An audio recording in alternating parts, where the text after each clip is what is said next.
किरण? किरण कैसे आ गई? और ये आवाज तो ऐसे लग रही है जैसे पानी में से आ रही हो।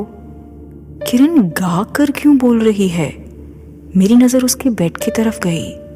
उसने कहा था मंडे को तेरे लिए आलू के पराठे लेकर आऊंगी, पर आज तो सैटरडे ही है। इतनी जल्दी कैसे आ गई? रूबी,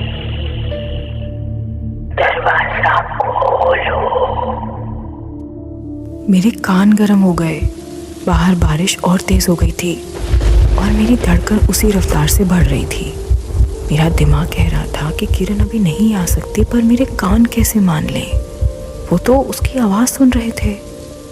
फिर उस आवाज़ ने मुझसे मिन्नत की, रूबी प्लीज, दरवाजा खोलो। वो ऐसे बात क्यों कर रही है? ठीक है, किरण की आवाज़ है, पर कुछ तो अजीब है।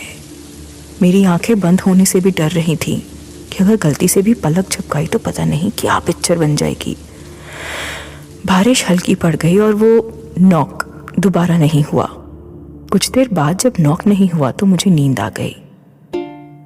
अगले दिन सुबह जैसे ही मेरी आंख खुली तो मुझे रात का सारा किस्सा याद आ गया। मैंने अपने बेडरूम का दरवाज़ा खोला। सुबह सूरज निकल आया था, पर हॉल में बिल्कुल अंधेरे के साथ साथ ठंडक भी थी। 1 मिनट, अंधेरा? मैंने तो रात में हॉल की ट्यूबलाइट बंद नहीं की थी, मुझे अच्छे से याद है। नहाने के बाद मैंने लाइट खुली ही छोड़ दी थी। फिर लाइट्स किसने बंद की? मैंने जल्दी से हॉल क्रॉस किया और लाइट्स ओपन की। लाइट ऑन करके मैंने सबसे पहले फ्रंट डोर चेक किया। वो तो अच्छे से लॉक था। फिर अच्छे से पूरा हॉल स्कैन किया, कहीं कोई नहीं था। सारा फर्नीचर भी वैसे ही था। मैं वापस रूम की तरफ जाने लगी, तभी मेरा ध्यान गया बेडरूम के दरवाजे के बाहर की तरफ। जो साइड हॉल में खुलती है उस पे किसी कट्स के निशान थे, जैसे किसी ने चाकू से खरोंचा हो। तिरछे गहरे निशान। अजीब है, पहले तो कभी नहीं दिखे। ये कैसे निशान हैं? कुछ तो गलत था, पर मेरी समझ से परे था। एक ही रास्ता था इन सब से बाहर आने का, कि मैं इसको अपना सपना समझकर भूल जाऊं। मंडे को किरण वापस अपने होम टाउन से आ गई। उसने आने के लिए ना ही कोई नॉक किया, बस चाबी लगाई, ताला खोला और घर में घुस गई।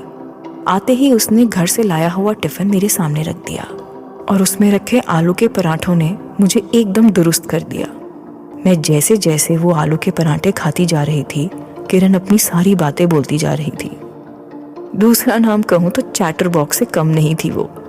मैं उसके टोन में वही म्यूजिकल टच, पानी की गूंज ढूंढने की कोशिश कर रही थी, पर ऐसा कुछ लगा नहीं मुझे।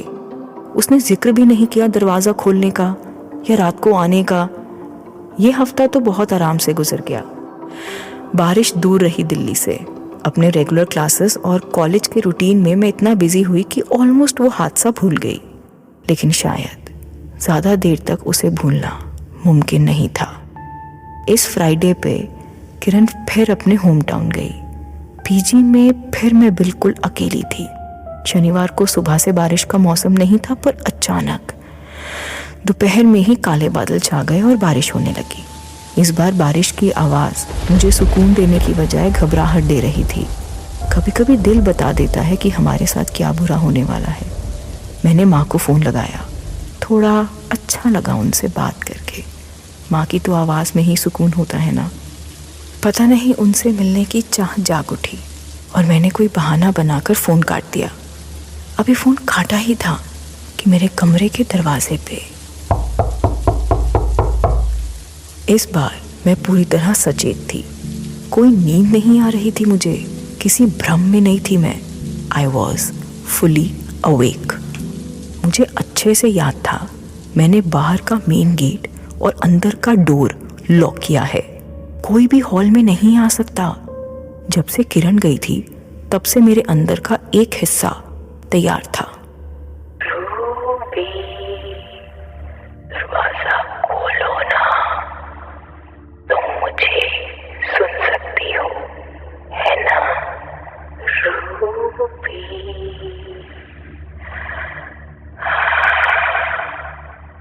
मैंने कोई जवाब नहीं दिया।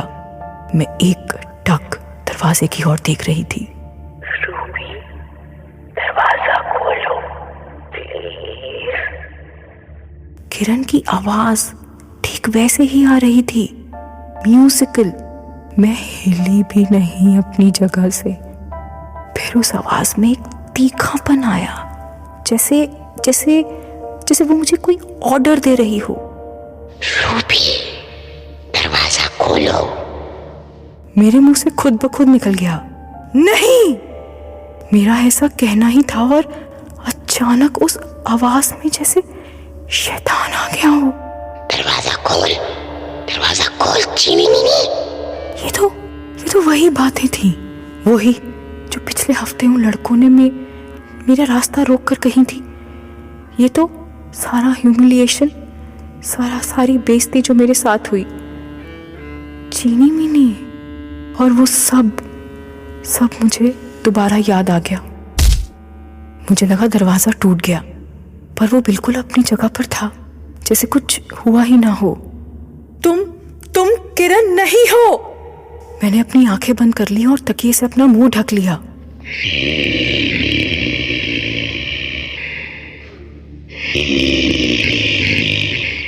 उसके गुर्राने की आवाज के साथ साथ मैंने और ज्यादा तकिए में अपना मुंह दबा लिया, कान भी ढक लिए ताकि मैं उसकी आवाज सुन ना सकूं। तुम मुझसे बच नहीं सकती चीनी मीनी।